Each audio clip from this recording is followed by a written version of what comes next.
Hello दोस्तों, आप सबको देखकर खुशी हुई। आप जानते हैं, हमारे इलाके के मादा कुत्ते ने पिल्लों को जन्म दिया है। वे बहुत प्यारे हैं। वे हमारी खिड़की से दिखाई दे रहे हैं।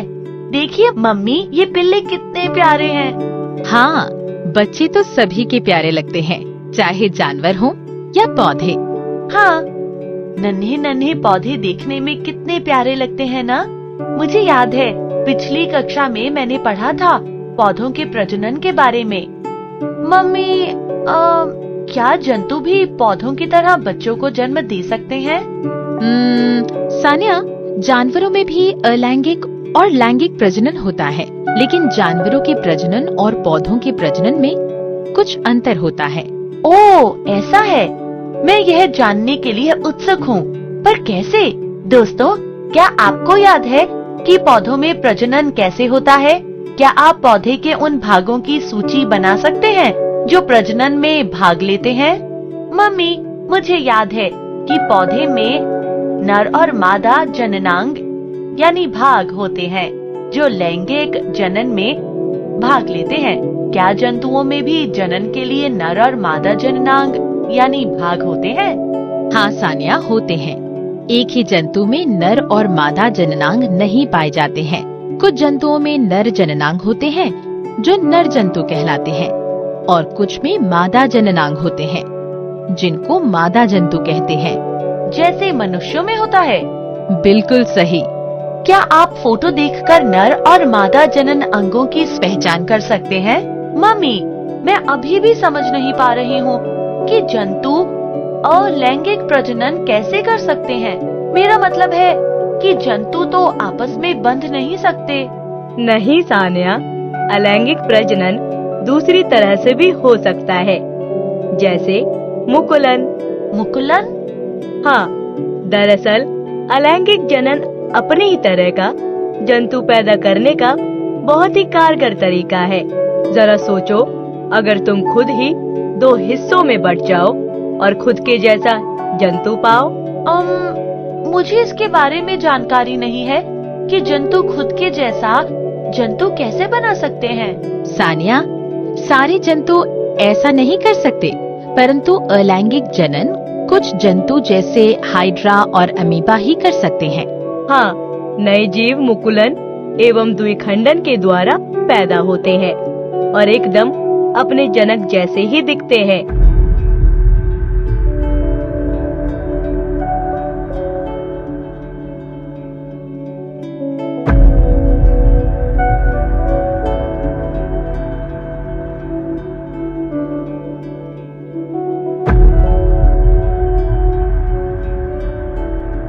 आपका मतलब जनन शरीर के किसी अन्य अंग में होता है, न कि जननांग में? हाँ, पर कैसे? चलो हाइड्रा का उदाहरण लेते हैं। हाइड्रा साफ पानी का सूक्ष्म जीव है जो कि मुकुलन द्वारा जनन करता है। अनुकूल वातावरण में उसके डंठल पर कली निकलना शुरू होती है। कली अपने जनक हाइड्रा जैसा ही जाल बनाने लगती है। धीरे धीरे कली अपने जनक जीव से अलग होने लगती है। जैसे ही कली पूरी तरह से अलग हो जाती है, एक नया और समान हाइड्रा बन जाता है। ये तो मजेदार है। क्या अमीबा भी इसी तरह मुकुल बनाता है? नहीं सानिया, अमीबा द्विखंड द्वारा जनन करते हैं।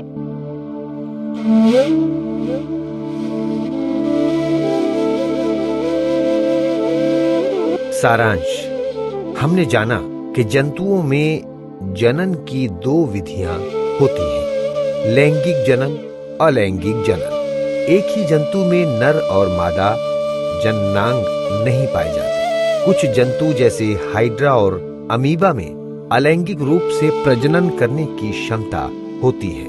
अलैंगिक प्रजनन में बच्चे मुकुलन जैसे हाइड्रा में या द्विखंडन जैसे अमीबा में से होते हैं। जनन शरीर के किसी अन्य अंग में होता है, जननांग में नहीं। हेलो दोस्तों, आप लोग कैसे हैं? याद है, मम्मी और कबीर भैया ने हमें बताया था कि कैसे हाइड्रा और अमीबा जैसे कुछ जीवों में अलैंगिक प्रजनन होता है। मैं अभी भी सोच रही हूँ कि कुत्ते, बिल्ली, घोड़े, शेर, पक्षी कैसे प्रजनन करके अपने जैसे को जन्म देते हैं। क्या आप भी जानने के लिए उत्सुक हो? चलो चलकर मम्मी से पूछते हैं। मम्मी, क्या मैं आपसे कुछ पूछ सकती हूँ? हाँ, जरूर सानिया। याद है एक दिन हम लोग जंतु के अलैंगिक प्रजनन के बारे में बात कर रहे थे। हाँ, मैं जानना चाहती हूँ कि जानवर जैसे कि कुत्ता या बिल्ली कैसे अपने बच्चों को जन्म देते हैं। क्या इनमें भी अलैंगिक प्रजनन होता है? नहीं सानिया, इन जानवरों में लैंगिक प्रजनन होता है। याद है मैंने तुम्हें बताया था, पौधों की तरह ही जंतुओं में भी नर और मादा जनन अंग होते हैं।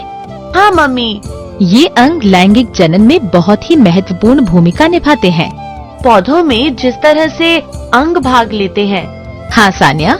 मम्मी, ये अंग प्रजनन के लिए कैसे काम करते हैं? इससे पहले सानिया, क्या तुम जानती हो कि ये अंग क्या हैं?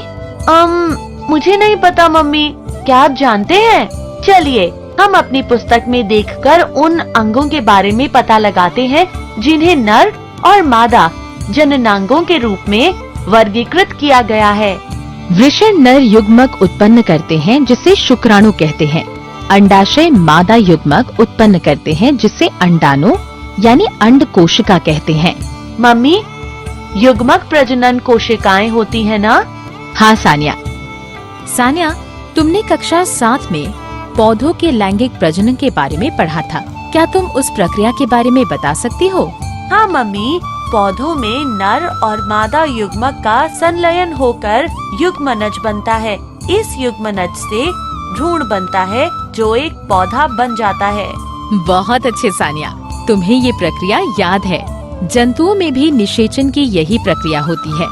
मादा युग्मक या अंडाणु और नर युग्मक या शुक्राणु के साथ जुड़ जाते हैं जिससे युग्मनज बनता है। ये माता और पिता दोनों के कुछ लक्षण को प्राप्त करता है। ओह, इसी वजह से माता पिता और उनके बच्चों के बीच समानता देखने को मिलती है। बिल्कुल। दोस्तों, क्या अब आपको ये समझ में आया कि क्यों कुछ लोग ये कहते हैं कि आप अपने माता या पिता की तरह लगते हैं, या आपका कोई लक्षण आपके माता पिता की तरह ही है? चलो यहाँ एक गतिविधि करते हैं। अपने परिवार के सदस्य और उनके माता पिता में समानता है, इसकी सूची बनाएं। मम्मी, मुझे एक चीज अभी भी समझ में नहीं आई। आपने एक बार मुझे बताया था कि जंतुओं में नर और मादा प्रजनन अंग एक ही शरीर पर नहीं होते हैं, फिर निषेचन कैसे होता है? अच्छा सवाल पूछा सानिया। देखो, कुत्ते, बिल्ली, घोड़े, मनुष्य जैसे जंतुओं में शुक्राणु मादा शरीर में जाकर अंडाणु से संलयन करके मादा शरीर के अंदर ही युग्मनज बनाते हैं। अच्छा, जिससे कि मादा शरीर के अंदर ही बच्चा विकसित हो। हाँ, इसे आंतरिक निषेचन कहते हैं। लेकिन ये कोई एकमात्र तरीका नहीं है जिससे जंतुओं में निषेचन होता है। और तरीके कैसे कैसे होते हैं? तुम अपनी किताब की सहायता से खुद पता करो। दोस्तों, अपनी किताब के पेज नंबर 103 पर आप इसके बारे में जान सकते हैं। सानिया, क्या तुम जानती हो युग्मनज एक कोशिका है। ये एक जंतु की तरह बनने के लिए कई प्रक्रिया से गुजरती है। ओह, तो एक कोशिका से एक जीव बन जाता है।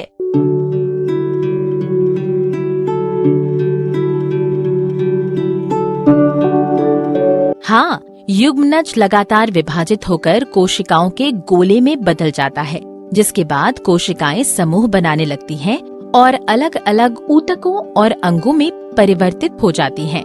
क्या हम भ्रूण को विकसित होते देख सकते हैं? नग्न आँखों से नहीं देख सकते हैं।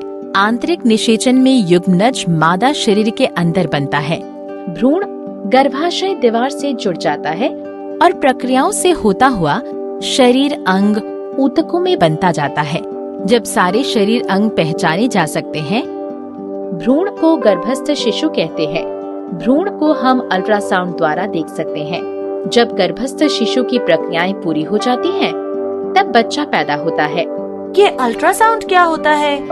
चिकित्सकीय प्रक्रिया में अल्ट्रासाउंड यानी पराध्वनि द्वारा शरीर के अंदर की तस्वीरें लेते हैं।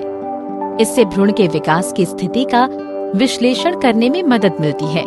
बाहरी निषेचन का क्या हम उसमें भ्रूण को बनते देख सकते हैं?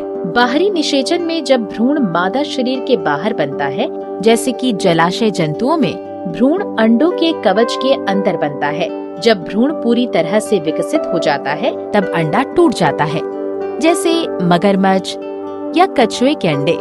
ये सचमुच हैरानी की बात है। हम सब एक कोशिका से बने हैं। आप भी हैरान है ना दोस्तों?